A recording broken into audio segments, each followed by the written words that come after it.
It's very charming, yeah.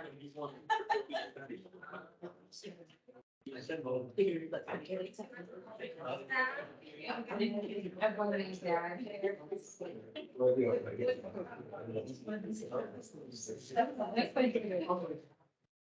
I'm happy that no one's from my mom's elevator.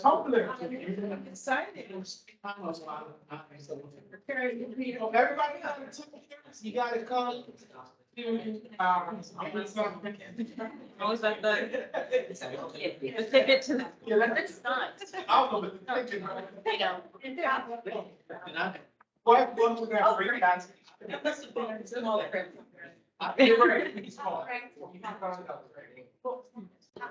Okay, we'll go ahead and get started. Can everyone hear me okay? I'm kind of quiet sometimes. Alrighty. So my name is Sarah Deal, like I mentioned earlier. I am the Southern Maryland Regional Planner, or it's the new Southern Maryland Regional Planner. My predecessor's name was also named Sarah, so don't get the two of us confused. So I'm the Regional Planner providing technical assistance to Anne Arundel, Calvert, St. Mary's, and Charles counties. I started at MDP, like Joe mentioned at the beginning, as the Compatible Use Community Planning Liaison, managing a military community planning project. And I'll talk about that here in a minute, but it was a 2-year project and I'm slowly transitioning into that Southern Maryland regional planning role. So I'm looking forward to working with you all. So I want to talk briefly about 2 projects that I think have a lot of pertinence to this area, to Southern Maryland. The first one is this Maryland's Compatible Use Project and the development of a website and handbook, as you see up on the screen. So Maryland's home to 20 different military facilities, including 12 major ones. It's a $50 billion industry for the state, and it represents nearly 1/5 of the state's total output. And this is especially true in Southern Maryland, where we have Naval Support Facility Indian Head, we have Patuxent River, Blossom Point Research Facility, Chesapeake Bay, or National Research Laboratory, Chesapeake Bay, and not too far from here, we also have Joint Base Sanders. So the desire to promote that $50 billion economic input to the state was really the driving force behind this project. And while you can read more into the backstory on this particular project, I could talk about it all day, and previous publications regarding this website on the final product. Actually, I guess I should have started. Did everyone get one of these in the back? This would have helped a lot of my discussion. There are these handouts in the back that kind of talk about the 2 projects that I'm going to talk about. Actually, the QR code here at the top will take you to this website because it's now live. So does anyone need one? I can quickly pass out a handout or. Email. Oh, yeah, it was attached to the email too. So you have it. But while you can read more into the overall backstory of how we got to this point, planning actually partnered with the Department of Commerce. We secured a grant from the Department of Defense to provide local communities with tools and resources that they need to ensure compatible use with military operations in their communities. So this is a final product. I'm really excited to be able to show you this final product. We've given so many of these talks and I've been able to show some screenshots of the website or show, coming soon, but we finally launched it. So this final product showcases resources and frameworks to guide compatible community development to support long-term sustainable, resilient, and operational military facilities throughout the state. We worked with state, federal, and local partners. Some of you in this room, I think, might have been on emails or your name seemed familiar to be a part of this process. But the purpose of this website and handbook is to educate and guide state and local leaders, members of the military communities, and the public on compatible use issues and development solutions. So the tools and resources here support strategies by which military installations and neighboring jurisdictions can better understand and consider the impact that their operations have on one another, being so closely intertwined within the community.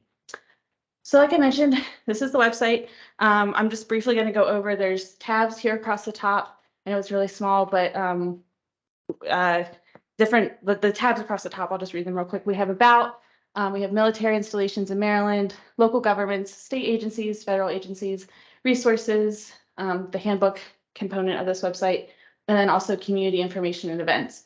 And to give you an idea of some of the things that you'll find on this website, within that military installations in Maryland tab, if you just want to click on that tab real quick, you can just click on the, yeah.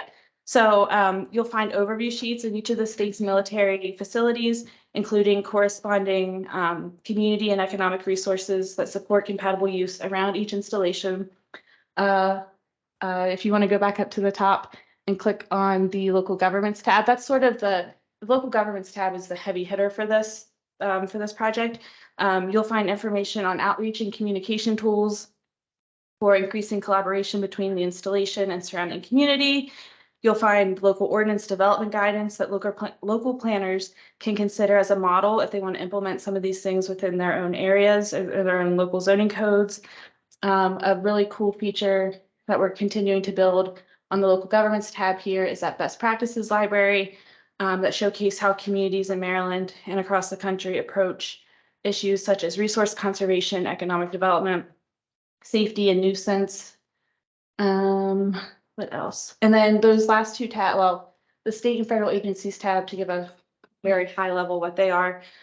It's a collection of state and federal resources, a lot of funding resources and opportunities that local governments can use in support of compatible development. So looks like a lot of words on the screen at the moment. I promise when you get through the website and really work through it, I think there's a lot of really good information on there. We're continuing to modify, edit. Like I said, we just launched it. The handbook, actually, can you scroll up to the top and click on handbook? So this is a very, when that opens up, there's no need to open it, but it's a very condensed version of this website, giving you sort of that 10,000 feet of military planning and how that works with local governments and local communities. So it would be a good place to start, actually. Yeah, so that's it for that project. And like I said, I could talk about that all day, but I won't.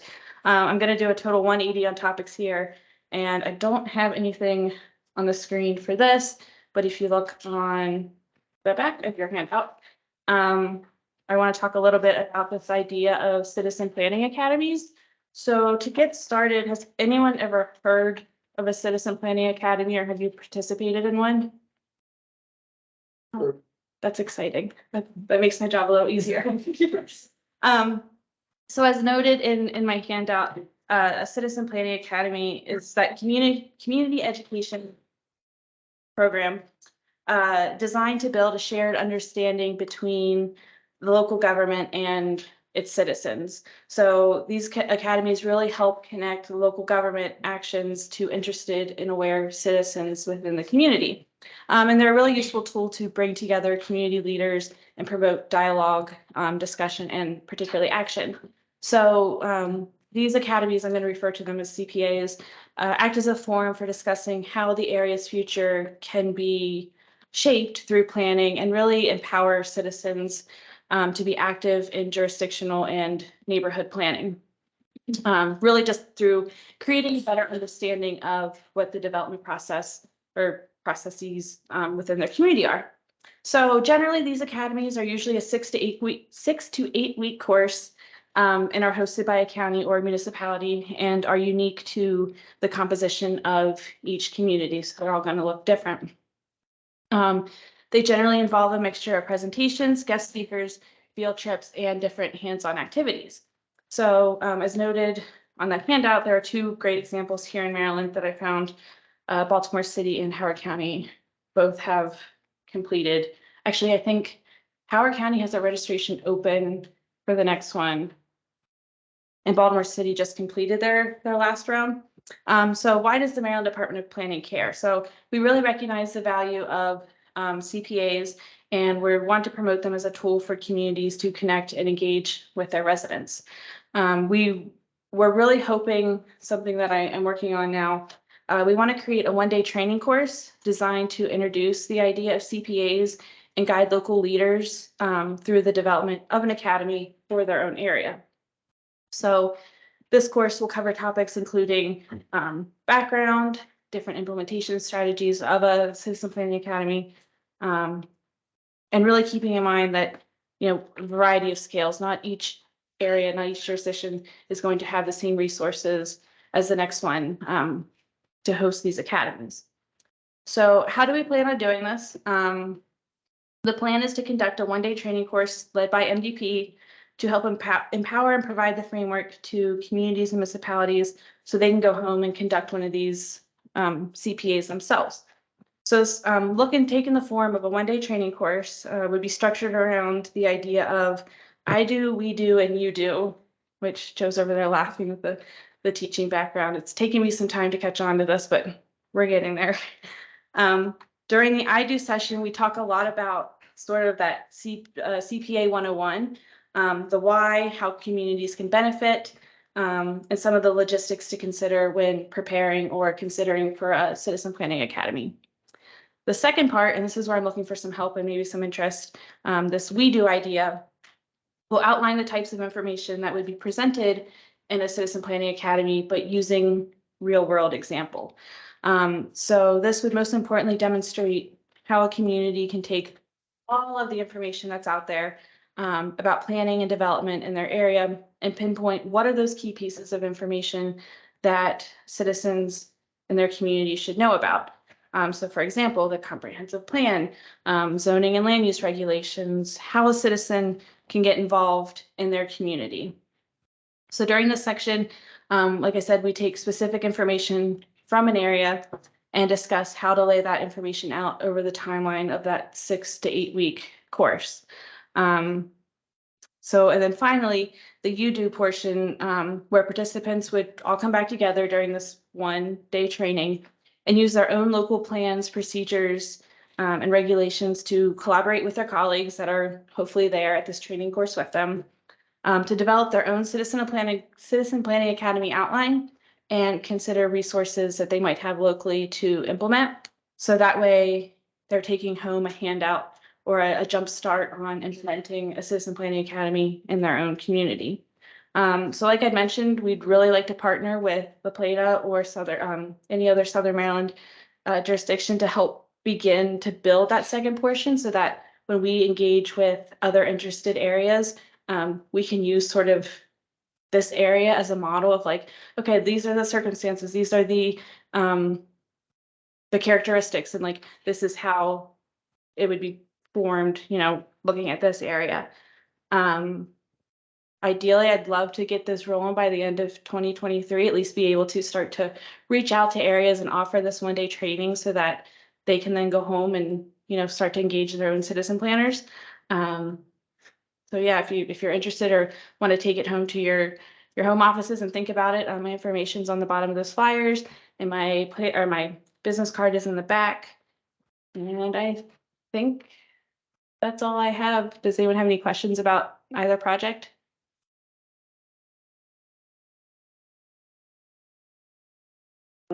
Question, but I know for Charles County, not the player, but for the county, they do have this, got the name of the group, Citizen. Planning academies. Yeah, it's several weeks. Mhm. And they do go through, well, our planning growth management area, that's part of it. And I'm just wondering whether that could be integrated as part of that. It's totally different. It's totally different, it's because planning board only has one night to present. Yeah, it took me a while to also make that distinction. There's some areas that do, they get into like the fire department and police and like sanitation, and planning just becomes like that one night to present. But instead, this takes that planning and kind of stretches it out over 6 to 8 weeks and really gets into the nitty gritty. And it's also a good opportunity to learn from participants that are in the academy, you know, what do they want to know about? You can kind of make it flexible to really tailor to who's in your audience. Just one thing I'll say, I've heard from Howard County and Baltimore City. I mean, I was kept on talking about recruiting allies, and they talk about how valuable their planning academies have been to recruit allies, that people that used to come say no to everything at public hearings have taken the academy. While they haven't convinced them of everything, they have a better understanding of the requirements of zoning and what's needed. And if they haven't recruited allies, they at least lessened the opposition for some folks. So I think it can be very That, valuable for that. that's a very good point. Like people will go to a meeting and think that just because you go and say, I don't want something built, that it's not gonna happen. It doesn't work like that. Yeah. And when you go to these planning academies, you understand the development process, you understand, the zoning process when you go to these things. So it gives you a better understanding and it makes it more realistic, as to how the process works for, a community. Actually, I had a question. Can you talk a little bit, I'm not sure how much time, I don't wanna, know we're a little behind, but tell us a little bit about your, some of these military installations. There are 13 here? So that number 13 has come back to haunt us numerous times throughout this process. Obviously, there's a lot more, there's research facilities, Yeah. there's office space, there's, so many other buildings or things you could consider military, being a part of that equation. We pinpointed those 13. So there was a study done before this study that called out these 13. I don't want to call them main, I don't want to call them major because it's not inclusive of the term. You said. Huh? Oh, Highlight, oh yeah, highlighted was the word that we landed on. But in terms of the initial, looking at installations that are, places like APG and Fort Meade, Fort Detrick, in terms of Yeah. size and land use, are gonna have much more of a, apparent, apparent visibility in their community, other than some of this office space and stuff. So, For the, yeah. well, in terms of its impact to the community. Mhm. Yeah. So that's where we started on. This could be something that we continue to expand on, but that 13 number has, And we're close to Indian Head here, right? in the Southern Maryland area. And Avenue Improvement Ground's always been like this mystery. So I think Fort Detrick is more of the mystery. I think Fort Detrick's monastery. It's more serious, okay. They're harder to get in contact with, that's for sure. So, but back to Citizen Planning Academies, even if you're not interested in like being that model, if this is something that you would be interested in, introducing the idea in your community, please let us know. We'd be happy to work with you on how we can, start that conversation and even help get like an outline rolling and that sort of thing. So with that, I'm already over my time and I'm going to turn it over to Kristen. Thank you.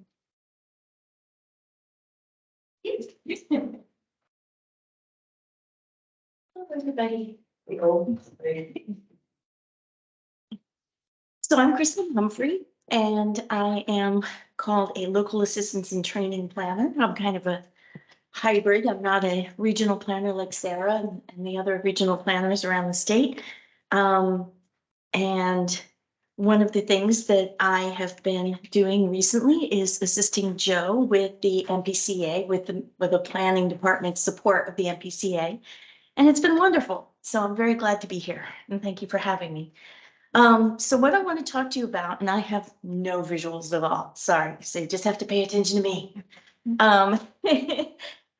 Is what we are calling the Peer Leadership Networking Program.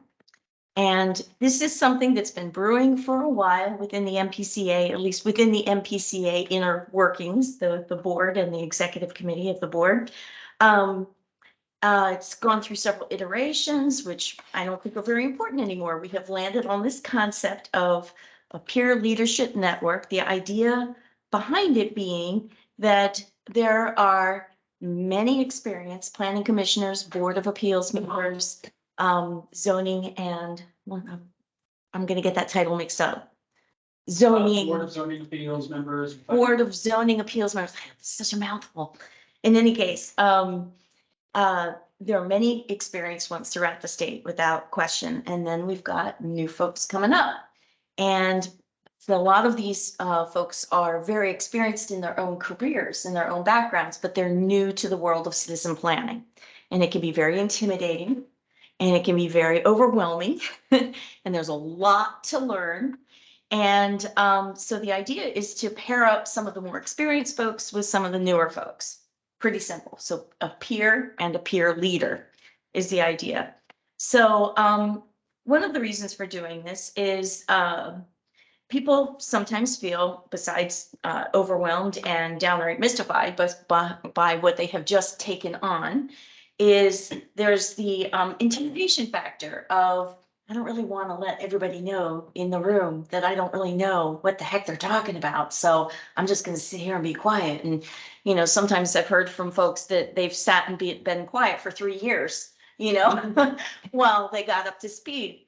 So the idea is to sort of short circuit that problem, pair people up, and so that they can feel comfortable. Might not be somebody even from their own jurisdiction, or maybe even preferably not from their own jurisdiction, but they can say, okay, how do you read this plat plan? I can't make head nor tails of it. Or what is this water and sewer thing? And why does it even matter? I didn't know I had to do this, you know, so they can just kind of be open and upfront and get their questions answered without shame and discomfort. So let's see. So the form that this could take could be as informal or as formal as the participants want to make it. Meaning it could be a one-on-one type of thing. We've got a peer leader and we've got a peer, and you know, it could be oh, I'm a peer, so I'm going to shoot my peer leader some questions via email. And, you know, what is this? What am I supposed to be doing? You know, I don't know how to handle this. Or it could be more formal where, you know, there's actual little meetups or there's Zoom meetings. It could be even, you know, one peer leader with a handful of peers and, you know, getting together around a topic-based doing a topic-based sort of mini session. So there's lots of different forms that this could take. And the MPCA is not interested in dictating what type of form this is going to take or how often they're going to meet. Although I think we might recommend once a month, at least initially, to get things going.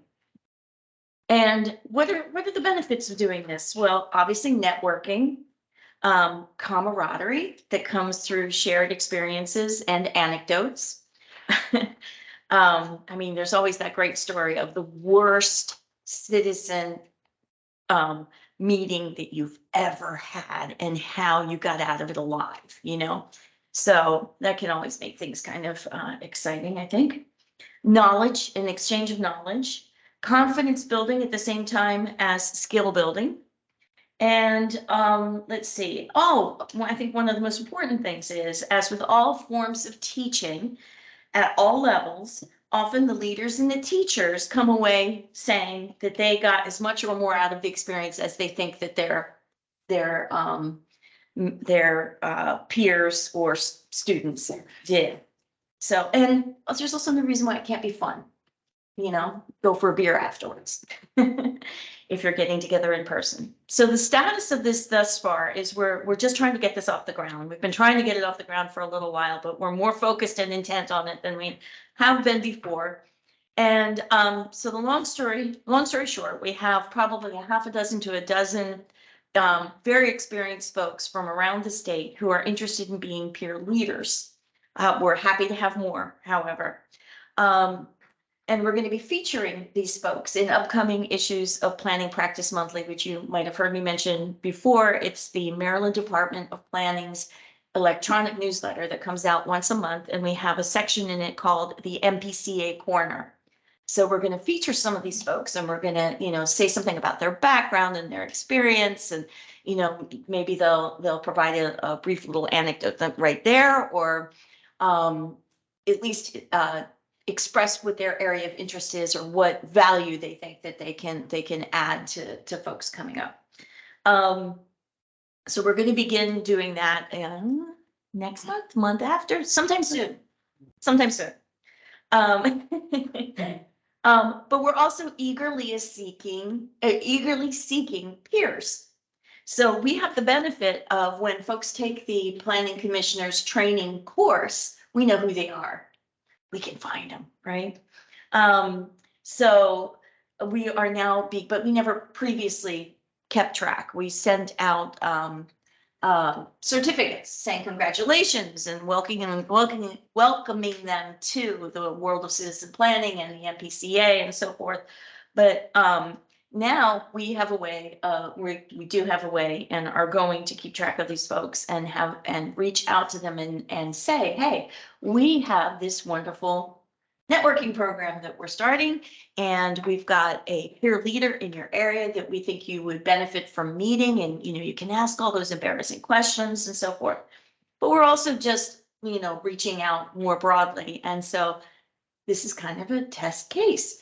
I brought a sign-up sheet, on the clipboard that I left over there. Thank you, Joe. So we're gonna send it around. Can I have just a sec, though?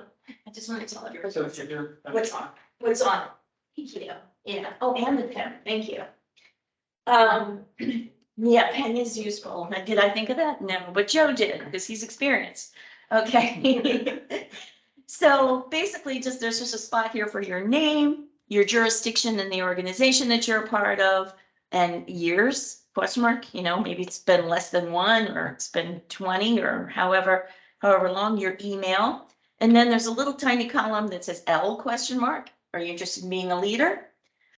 P question mark. Are you interested in being a peer and, being paired up with somebody who's more experienced?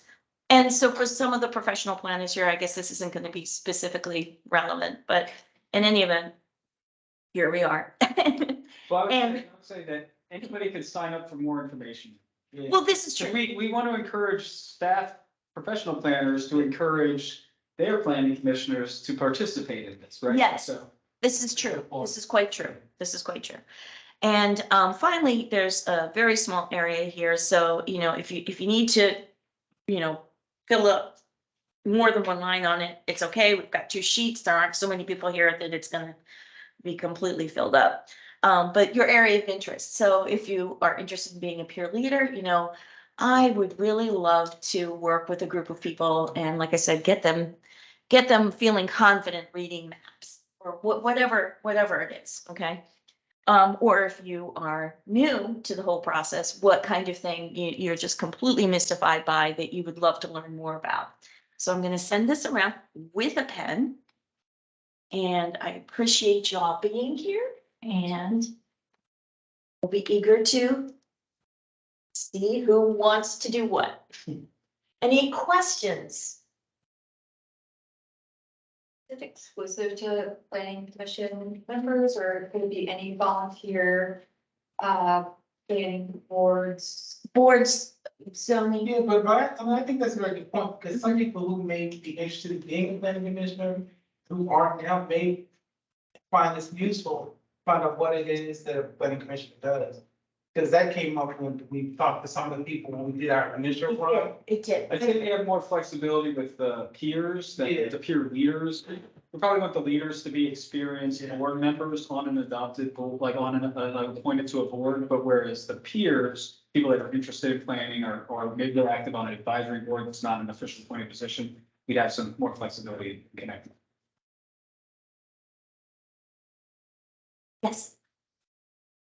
In my experience, people just don't know what they don't know. Right, exactly, And it's not just planners. right. We have 2 brand new commissioners in St. Mary's County that are probably great in their day-to-day defense industry jobs.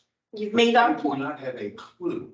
And so, and historically, that's been a problem for St. Mary's. We are where we are, by and large, because of lack of leadership. Oh, dear. We spend enormous hundreds and hundreds, thousands of hours, workforce housing documents, all the other documents, village center, complete village center that was completely done, went to the planning commission and then denied by the commissioners Because they didn't understand. from 2001. Wow. Now, we've named village and town centers in St. Mary's. We just haven't done anything with them. And so a group like this, you can reach out to people. I think what happens is they run for election and then they decide they're gonna figure it out after they get there. Right, right, There's a problem with that, right. and with regard to the military areas are affected differently by different locales. St. Mary's, Mhm. we're at the end of the road. You're there because you drove there. You didn't get there by happenstance. And so we have an ACUS, which is a document that protects the fences around the military facility. that actually is larger than our comprehensive plan. Oh, wow. So it'll give you some sense about how much we, and just described recently, St. Mary's as a fractured community. All things military and then everybody else. Yeah. And that's a problem. Mhm. I mean, that is a serious problem. And so, This goes to. well, the mentoring part can be really helpful, Mhm. I think, with planners, new planners, but anybody that just doesn't know. Yeah, Yeah. exactly. Yeah. I mean, how many people you can, you know, in the general public have a clue what planning is? And say what they don't want. Right. What do you want? I don't know. I just don't want this. Right, Yeah. You need to do something different. right. So I think it's a great thing, so. Oh, well, good. Well, thank you very much. Hopefully you'll participate. Any other questions or comments? Okay, well, thanks very much for having me. Thank you, Kristen.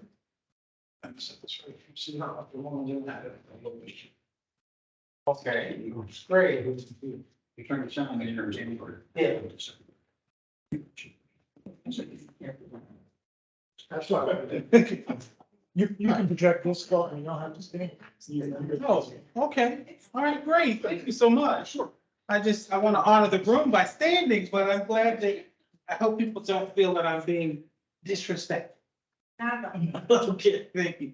Well, this has been exciting, and we're gonna wrap up by this guided discussion to talk about some ideas and topics that, and we want a real dialogue across the room, and want everybody to speak up and give us some feedback, because we want this to be valuable to everyone. So we have a couple, I'm just gonna stand up for a minute and then maybe I'll sit down. But we want to make sure that we have some information that we can share among the group. But we have a couple points. I'm gonna start with that, and you can see those there, I believe, yes.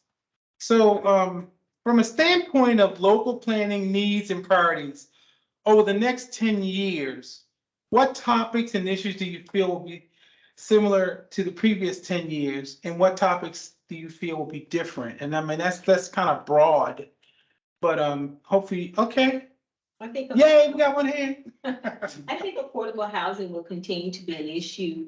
And I think NIMBYism will continue to be an issue. Absolutely. As we continue to try and grow our areas and develop land. But we'll still have people who feel like they want things to remain the same. Understanding how businesses come into your area, you just can't wish them in. You know, you've got to have the rooftops to support them. Exactly. And so having that will continue to be an issue that we will struggle with. Right. So that merges right into that question, like what's here from over the past 10 years and what will still be a problem 10 years from now. And like you said, affordable housing, NIMBYism will certainly be an issue. And it's different for each of the areas in Maryland, in the region. Any others? Anything, sir? Similar to the last 10 years is availability of water. Yes. Really needs to be addressed, and somehow during the discussion it's popped up, very, very specific thing for going forward, electric vehicle charging stations. Haven't seen that come up much in Oh, that's gonna be huge over the next several years. Yeah. And I think, Joe, water was a big issue when we were down in Denton. That came up. Yeah. It's a big, yeah. Oh, it's all over, yeah. All over the place, but Right. I think a lot on the eastern shore, Yeah.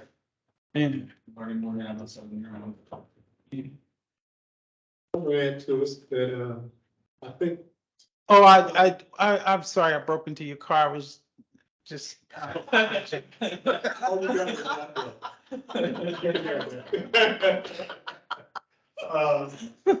amenities, Mm-hmm. parks.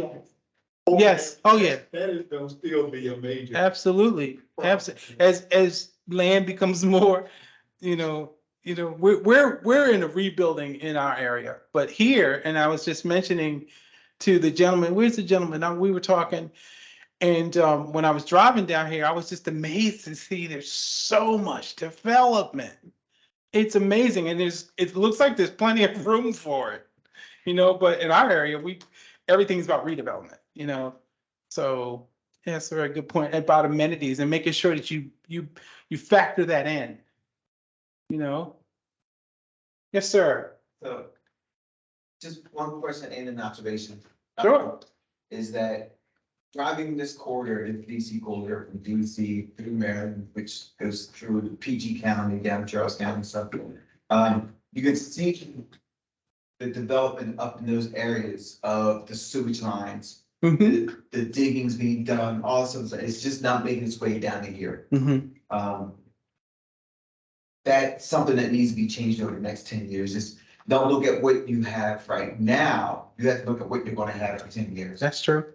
Your roads are built based off of what you have now, when by the time they're built, you're already 2 years behind. That's part of the problem I'm seeing with planning is we plan for today. We don't plan for tomorrow. Whoa, pump your brakes. Say that again. No, I ain't trying to get cut. But the second issue is like planning and developing here. Charles County, La Plata, St. Mary's, Cal County is a world difference between planning for Annapolis or planning for Baltimore. Yes, absolutely. One of the things that we have here that we still have to consider, I haven't heard one thing mentioned about it yet, was that we have the Bird City, Maryland thing going. I'm happy to hear about that. We have the Arbor Foundation going. I'm glad to hear about that. But there's so much more wildlife that is here that is not in the rest of this state. That is being driven out. I think every year we're building here more and more, building residential areas. We're shortening the areas that our animals are living. There are each year Yes. we're doubling our deer strikes. Yes. These highways. and Oh my roads. goodness. We don't have a plan for what we're doing with them. We don't have a plan like Florida. We have a mass anaconda, go out and kill every anaconda you can find. You know, we don't do that. We don't say go out and kill every deer you can find. Except if you're using the car. But I don't see the plan for how we're dealing with our deers, our foxes, how we're dealing with copperheads that are walking across my driveway every summer as I'm trying to get out of my house. I don't see those plans for, as we develop in La Plata, we are also. We're taking away displacing from wildlife. habitat from Yeah. the Wildlife, but Yeah. I don't see what we're doing about them. So a lot of that gets diverted back to the Department of Natural Resources. So when we were doing our resource protection standards chapter, we had a whole bunch of stuff in there about the forest interior dwelling species, the rare and threatened habitats and all those different things. But all of that's mapped and the regulations are through the state, through DNR. So it's deferred. I know, I got you, and I agree with you. However, I'll tell you what, my faith with them is not there for the simple fact that they have a thing called animal control, right? Well, animal control to them means they will come out and look at your pets, your dog or cat. They're not gonna come look at deers, they're not gonna come look at fox, they're not gonna look at snakes, none of that stuff. So it's not animal control, it's pet control. So they're relabeling things that are wrong in the first place. There's gotta be a better planning and we deal with the state for that, especially for Southern Maryland. Because I don't want to lose our animal habitats. I think it's one of the best part. One of the reasons I moved here was because it was the closest I could get to nature and still work up in that sewer pit called DC. But I don't want to lose that. But it seems like the more we develop, like the more we're losing it. Does that make sense? Yeah, that's kind of talking about the clustering development and trying to figure out better ways of preserving the open space areas. Corridors, we have the Clark's Run corridor. That's being preserved even with the Pine Grove development. So there's a lot that goes into it, but a lot of those wildlife regulations are under the Department of Natural Resources. They're actually looking into bats right now. So we've been told that there's going to be a new map out for northern bats or something along those lines. And it's going to be areas where you can't develop during certain times of the year because that's when they're nesting. But this kind of leads to, oh, okay, go ahead. Go ahead, sir. Back to the water issue, like La Plata can only draw 1.2 million gallons roughly out of the aquifer. They need 1.9 million. So we need technology where the 1.2 million will service the 1.9 million demand. Mm-hmm. Gray water reuse, It's used out west in many, many areas. For about $5,000, you can put a 200-gallon tank in your home. Mm-hmm. Okay, you can divert your shower water. Okay, other waters into that, use that to flush your toilet. But it requires municipality to then put in 2 meters, okay? Okay. Because right now, La Plata, all the water that comes to your water meter, they assume goes to the treatment plant. Yes. Okay? And So you're paying it's for a that. lot more expensive than purchasing the water. Yes. But you could probably cut your consumption at least a third every quarter. And we ran the numbers on it, and I worked with the Greywater reuse people in Alexandria. And then you're not expanding the treatment plants, you're not discharging much into our rivers and everything. Mm-hmm. So I think Maryland's got to look at Greywater reuse very seriously. And we can stop a lot of the drawdown on aquifers and really limit how much we have to expand our treatment plants. Okay, Kristen? I'm working on a project now that we're probably going to do that, but Well, we hopefully, oh, I'd like to know more about that, so let's chat. There are these Go ahead, things Kristen. called hydropounds, maybe you all have heard of them, but I just heard of them recently. It says that they use water, sunlight and air to, I guess they're an evaporative type of, or the opposite. Type of a, technology. I was hearing about it on NPR, in the car the other day. So, should be something that I would think a community that is only has limited water should look into. Yeah, condensation, yeah, not the opposite. But anyway, just thought I'd mention that. But can we step back for a quick second to your point? And the second bullet, what resources will help us address for planning for those needs and priorities as it relates to wildlife? We should start thinking about that. So that relates to that bullet point that we were, I'm not asking you to answer the question, but I'm just, it's something we should certainly start thinking about. But I'm sorry, I saw another hand. You had something else, sir? one problem with Greywater reuse in Maryland, the excess water, you cannot spray it out on the ground. You can only use it with drip irrigation. You're not permitted to. So there's gonna be a lot of legislation changes too. Mm-hmm. So something that should be attacked at the state level. Yes, sir. On the same lines, some years ago, in St. Mary's, we actually approved the park, the development, pretty large apartment complex Mm-hmm. that the gentleman proposed, was known some places in the country, the purple pipe system. And those pipes, we're going to water plants on the roof. Unfortunately, we had an agreement between Metcalf. That they would. What's that? What's Metropolitan Metcalf? Commission. Oh, Which is our water and sewer. Okay. Entity there. And they, in collaboration with Metcom, agreed to this purple pipe system, which actually would help mitigate the amount of water that was used. Because clearly, you can build all the treatment plants you want. You can treat sewer, but you have to have a place to put the water. And Maryland is not going to issue, I don't believe, any greater discharge permits into rivers, streams, or any place else. Because it's So you- Chesapeake Bay, right? Well, and the only way you're going to get any more capacity out is by science. Mm-hmm. Parts per million can be produced, and that's helpful. And I mean, you can, Nick talked about discharge, at 250 gallons. And that's how it's figured.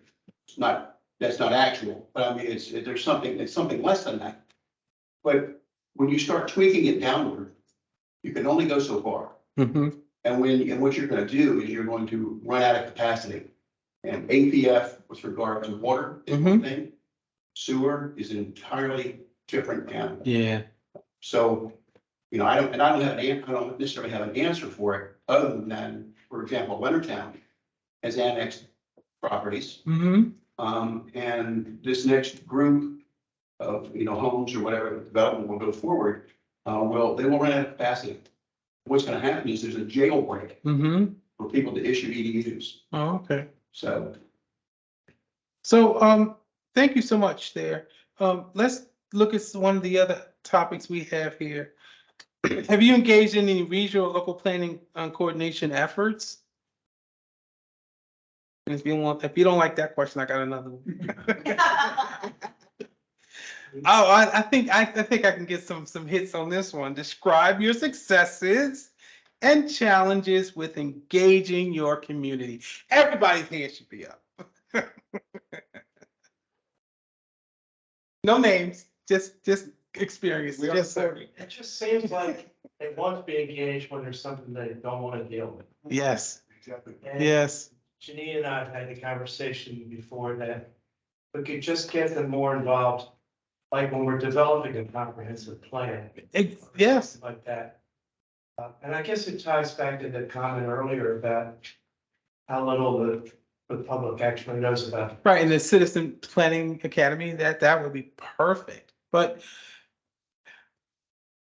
anecdotally, I remember that we were going to have, and I don't know why people were against this, but we were going to have I think a ROFO, a Royal Farms bill, and people were dead set against it. And I just remember one person who was dead set against it, and then two years later when ROFO's up and running, and I see this person in there getting gas. I'm like, this person was dead set against it, but they utilize it. It was like, oh, this is convenient now. So, there's that. I think you gotta weigh the difference though, because too many opinions, nothing's gonna get done. Oh, yes, that's true. What resources would help you address your planning needs and priorities? You don't have to answer that question, but I think you shared information, and that's going to be perfect for our planning practice monthly and our MPCA corner to answer some of those questions. We're going to be reaching out, and if there are questions, and that's something that I think Joe and Kristen, you talked about, if we get some really good questions and we say, oh, we should share this. And that's one of the things that we want to do. We want to do outreach and we want to share information. So, hopefully we can do that, and if there's something that you have a burning question and you want to keep it anonymous, just send it to us, and, we won't use names or anything like that. Our goal is to enlighten and to train and to collaborate and to share information. So if there's something that comes up that we can help you with, we most certainly would like to do that.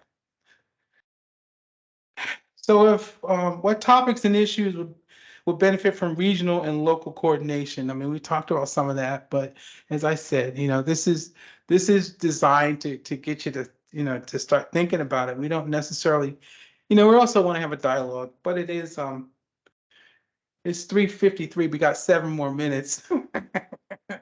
But if there's anything on your mind that you might want to just bring up now, let me just tell you a little bit. I was the way I got involved in just community things is my mother. I always got to tell people my story. I'm the youngest, well, one of the youngest of 9 children. I have a twin sister, and we're the youngest of 9. And my mother was always on the PTA, so she was always at school, and I was always so embarrassed. I was like, oh, here's my mother. She's always at school. But I did the same thing. I registered my son for kindergarten, and I signed up to be PTA president.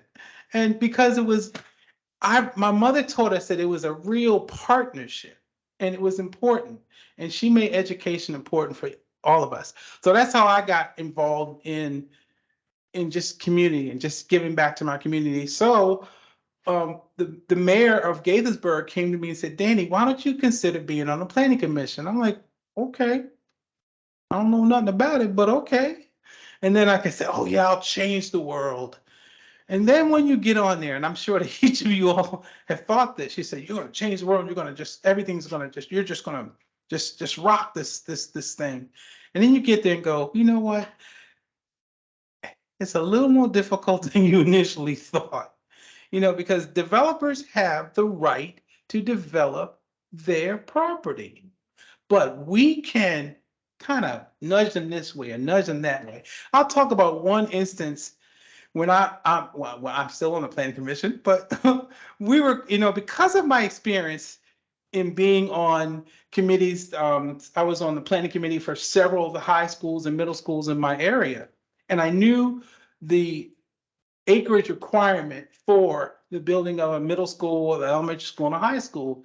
So the developer came to us for, I don't know if you've ever heard about Downtown Crown. That's an area in Gaithersburg. That's one of our newest and nicest areas now.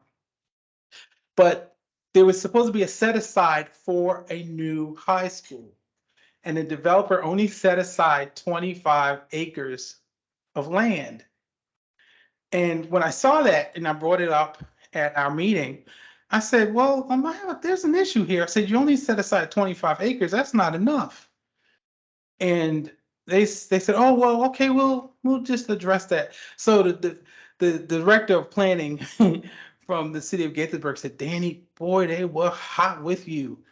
They said, because they knew, if we'd approved it and it wasn't, viable for a high school, it would just get turned back over to the developer and they could just build more houses on it. So what they had to do is they actually had to allocate at least 33 to 36 acres for this high school. And it's still there and we are going to build a high school.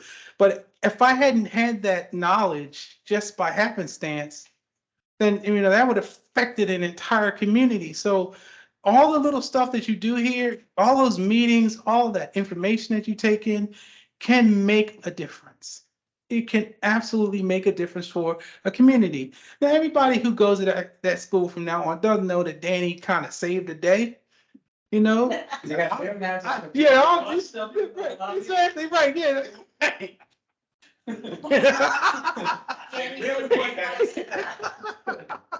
Would you say, sir? We haven't named the school yet. You haven't named the school. There's a possibility. There you go.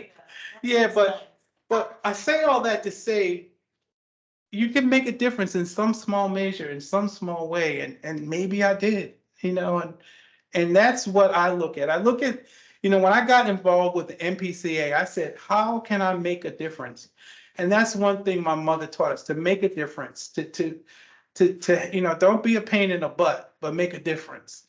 So, and you all just by you all sitting in this room, you all engaging with the planning in your community is making a difference. And I applaud you all for that. I really do, because it is wonderful to see you all, even the professional planners. There's a real collaboration, and that's something that I really, really think is very important, the collaboration between the professional planner and the citizen planner, because that makes a real difference in communities. And sir, when you brought up about wildlife, just like you said about just deer and birds. Oh, by the way, we were in Denton and Joe, so I parked my car and we have our great meeting like we're having here, and I go outside and I had just gotten my car washed. I go outside and I have a blue car. When I got outside, it was white. The whole car was white. And I ain't gonna tell you what was on it. But let me tell you, it took me 5 washes through the car after they get it off. Joe, I think you walked out or Doug walked out and said, geez, whose car is that? Look at that mess. And I went, what happened to my car? I mean, the birds, we were in Denton and we were right next to the water, and the birds just decided that my car was there. And you know what? Bird City, Maryland. You gotta go. Yeah, this is Bird City, Maryland. But anyway, I say all that to say, first of all, we're happy that you all could come and share with us. I hope that you take something away with this. I hope that you engage with us in some small measure, even if it's just for a little bit. But I guess it's time to wrap this thing up. We got 1 more minute. If there's anything anybody want to say or has any more questions. Yes. Real quick. Sure. Has a vacancy, and so if anybody has any friends or anybody who might be interested, there's a vacancy, so you can apply. Okay, and then they can come to MPCA. We can tell them all what they need to do. But thank you very much. Thank Thank you, everybody, for being here. I'm so happy. I'm sorry I'm late. I really apologize for that. But I'm so happy that you are here. I'm so happy that we were able to share time together. And please, please, please consider coming to our annual conference on October 24th to the 26th. We are going to have some real nice tchotchkes. We collaborated with Janine, and we subsidized the purchase of the tumblers. And we're gonna have some real nice things. We're gonna have some real good things, but we're gonna have some even better information. Here, Kristen and I are starting right now to look for tchotchkes. So thank you so much for coming. Joe, did you want to say anything to wrap up? Kent Island Resort is where the. Oh, yeah, it's gonna be at Kent, yeah, it's gonna be Kent Island, yeah. Well, and the last thing I'll say is that, we didn't get to all these questions, but one of the things that NBCA wants to do this year, and I know Teresa's, with her experience, has been helping us talk about, like, we want to develop more resources, online resources. We want to increase our communications, and that we accept and solicit dues for the NBC every year. The NBC is doing pretty well financially right now. And we want to start spending some of that money on developing resources. So if you answer this question, like, what kind of resources would help your planning commission? We want these to be specific planning commission based or board of zoning appeals, citizen planner based resources. There's a lot of professional resources out there, but what kind of resources you need, please let us know. My card's back there, Sarah's card back there, we're going to Danny, because those are the kinds of things that are going to inform the kind of resources Exactly. together that we're going to probably spend some money on. Right. And also please consider us as a resource in terms of communication. So we do have the MPCA corner that is in the planning practice monthly newsletter. And if you have a really great project that you're working on, or a specific challenge in your community that you would like to share something about, get in touch with me. We can do an article about it. And I think you put an article where I said, I thanked everybody for coming to the conference, and there's a really nice picture of me in there. So look. That's the plan, but we'd like to help us lead this and navigate this for the state. We do have open board positions. We do. Oh, yes, absolutely. And remember, you get lunch. Well, thank you so much, everybody. Appreciate you. Yes, thank you, Janine. Thank you. Thank you so much.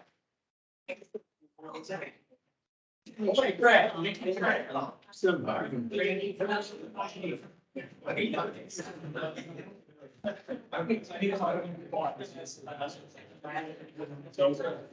when you take out your tongue, I think it's easy.